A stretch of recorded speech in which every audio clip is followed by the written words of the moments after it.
be shy. Take control of me, it's the vibe that's gonna.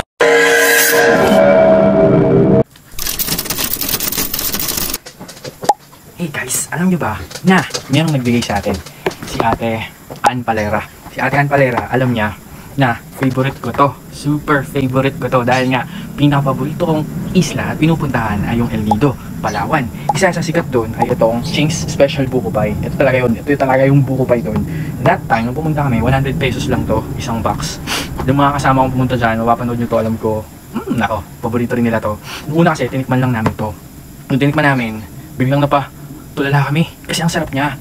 Tapos umorder kami hanggang naka-10 box ata kami. Nagdala pa kami mismo doon sa El Nido proper. Sobrang sarap niya. Kung pupunta kayo ng El Nido guys, puntahan nyo to. Sa mga stopover siya nakikita. Tapos sa Puerto Princesa may pwesto siya, pero may oras yung pwesto niya sa Puerto Princesa kung di ako nagkakamali. Kaya hindi ako nakapag-uwi kasi early morning flight namin. Anyway, masarap to. Ito yung itsura niya. Sobrang thank you Ate Ann kasi naalala mo ko. Ayan, naka-slice na siya. Yun yung ano niya, yung itsura niya. Hindi ko alam kung ito yung cheesy, pero hopefully ito yung cheesy. Tikman na natin. Hindi ko naiinit. Gusto ko mainit eh. Isang bite lang. Ito yun. Ang sarap. Iinit ko muna para masarap. Anyway, ito siya. Pupunta tayong Palawan. Sa Double Street, Barangay 3, Ross Palawan. Ross Palawan. Sa Ross Palawan yung pagawaan niya. Tapos marami siyang mga stopovers doon papuntang Palawan from Puerto Princesa. Pwede nyo bilhin. Sarap na talaga. Sa lahat ng mga gagaling ng El Nido o Puerto Princesa, tuloy nyo naman akong ganito. Alam guys, mabot pa kami sa point na gusto naming mag-franchise nito. Naghanap talaga kami ng contacts nito pero medyo mahirap-hirap pa. Hindi pa sila open sa ganun. Anyway, maraming salamat ulit Ate Ann. Maraming salamat kay Kuya. Sa iyong hubby. Maraming salamat doon sa mga kaibigan yung galing ng Palawan. Maraming salamat po. Kain tayo.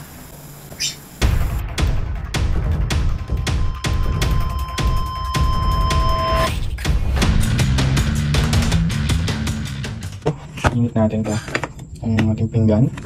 Mamayin ko na to kasi ako rin naman nakakain. Yan, ito lang. Then ito, breakfast natin. Lagyan natin sarap. Guys, Ching's Buko Pie.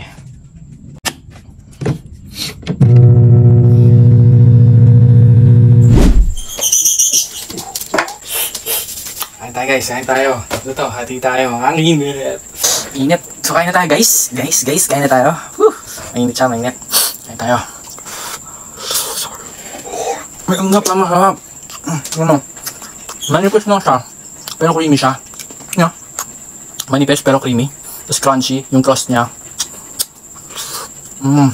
Pag nakakain ko, nakalala ko ng El Nido, Palawan. Yung Palawan journey. Punta tayong Palawan. Guys, ayan nyo ako. Namiss ko na dyan sila tita. Hello tita. Namiss ko na dyan tita. Ding. Tito Rex. Mga kids, maraming salamat po sa magandang experiences namin. Pagpupunta ako lagi dyan sa Palawan. Maraming salamat po tita dito. Kaya po tayo. Maraming salamat kay Ate Ann and sa asawa niya at sa mga kaibigan na nagbigay nito. Nabuko pa siya na mayroong keso. Creamy siya, kaya masarap. Parang talagang malasa yung feeling niya. Hop. So if ever, King, tropa. Kung may alit, kapag open mo for franchising, DM nyo ako po. Masarap po talaga to, promise. Benta to dito sa Manila. Kasi mura at masarap na. Masarap pa. So maraming salamat ulit Ate Ann. If dadayo kayo ng Palawan, specifically sa El Nido, try nyo yung Ching's Buko Pie.